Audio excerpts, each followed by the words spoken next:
นี้เราจะมาเที่ยวน้ำเขื่อนกันนะคะเขื่อนไม่มีน้ำนะคะแห้งมากนี่ไงน้ำอย่าแรงอย่าแรงมีคนด้วยเขามาตกปลาเมื่อกี้เราก็ผ่านเขาตกปลาเยอะแยะเลยเมื่อกี้เราก็ผ่านอะไรมานะแม่พ่อดีๆพ่อย่านคือกันจอดข้างนอกเดินมาข้างในเขื่อนมีคานะคะมีกระท่อมให้สายสี่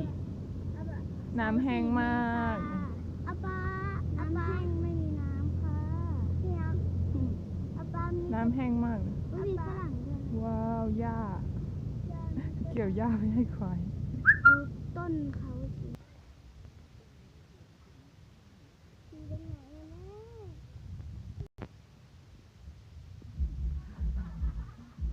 น้ำแห้งมากเลย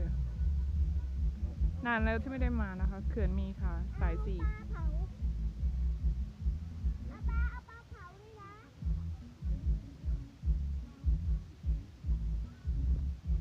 หญ้าเยอะมากเราน่าจะเอาเคียวมาเกี่ยวด้วยเนาะ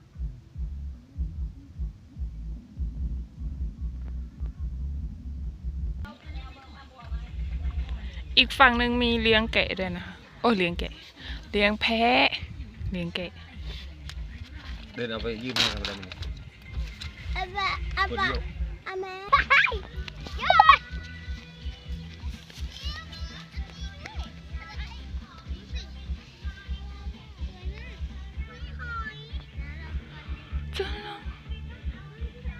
ผีเสื้อเยอะมาก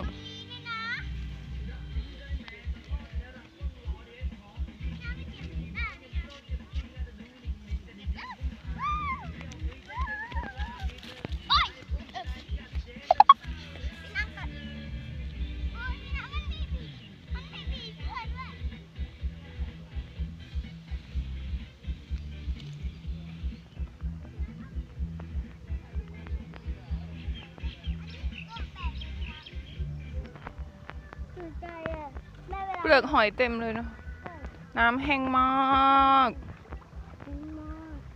แห้งกว่าที่เดิมแม่นี่มี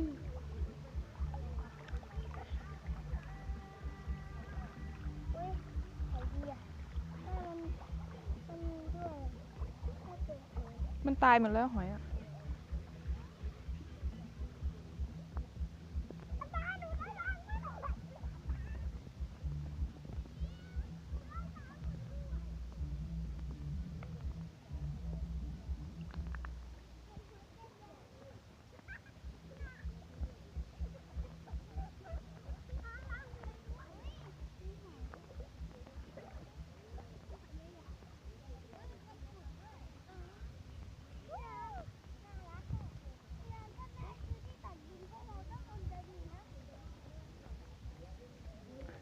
ตัวนี้ด้วย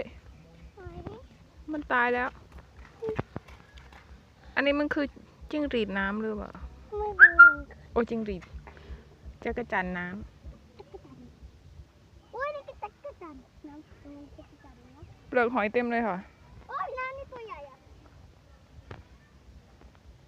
เดี๋ยวเราไปดูกันแห้งมากเอ้ยนั่นไงเป็นอย่างทะเลบ้านนอกนะคะเพื่อนๆจะให้ดูหอยเนี่ยเปลือกหอยแบบนี้เต็มเลยใช่ค่ะอันนี้มันยังไม่ตายเพราะเรามาที่คืออันนี้มันยังไม่ตายนะคะใช่ค่ะเดี๋ยวเราไปดูตัวนี้น่ะตายเต็มเลยนี่เนี่ยมันลอกคราบหรือเปล่าหรือว่ามันตายน่าสงสารนี่น่าสงสารไหม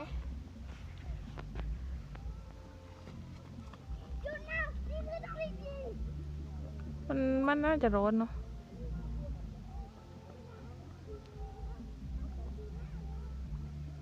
อุ้ยนี่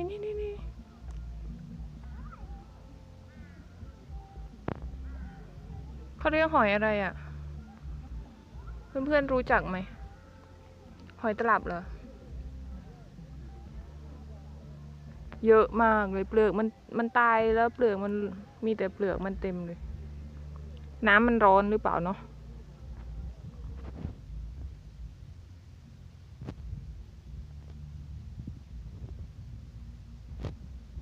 นี่ อันนี้ก็ยังไม่ตาย เพราะมันอยู่ในฝังอยู่ในดิน ใช่ นี่ ไปได้มา ก็จะโยนมันไปในน้ำนะคะ แล้วก็มาหา แม่ตัวนี้ตายยังอ่ะตายแล้วฮะ นี่มันฝังตัวอยู่อย่างนี้นี่ ใช่มัน เนี่ยจะเจาะให้ดูนะคะ นี่ นี่แต่ตัวมันไม่ใหญ่นี่อืม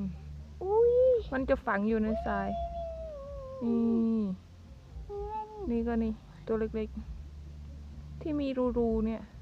ใช่มันหมดเลย เนี่ย ไปล้างมันก่อน นี่เยอะมาก แม่ดินมันแข็งมากเลยใช่ไหม ใช่ค่ะ ใช่ว่าดินมันแข็ง ข้ามเขาลูกนี้ก็เป็นประเทศเพื่อนบ้านนะคะ ไม่รู้ว่ามันกี่ซ้อนกันกี่ลูกนะ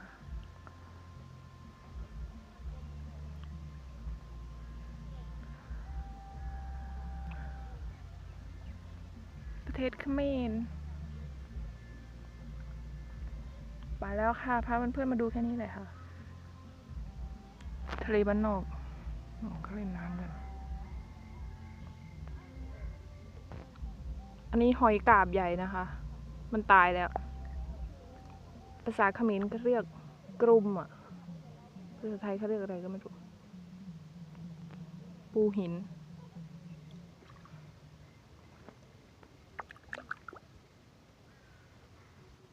ไปแล้วค่ะ บ๊ายบาย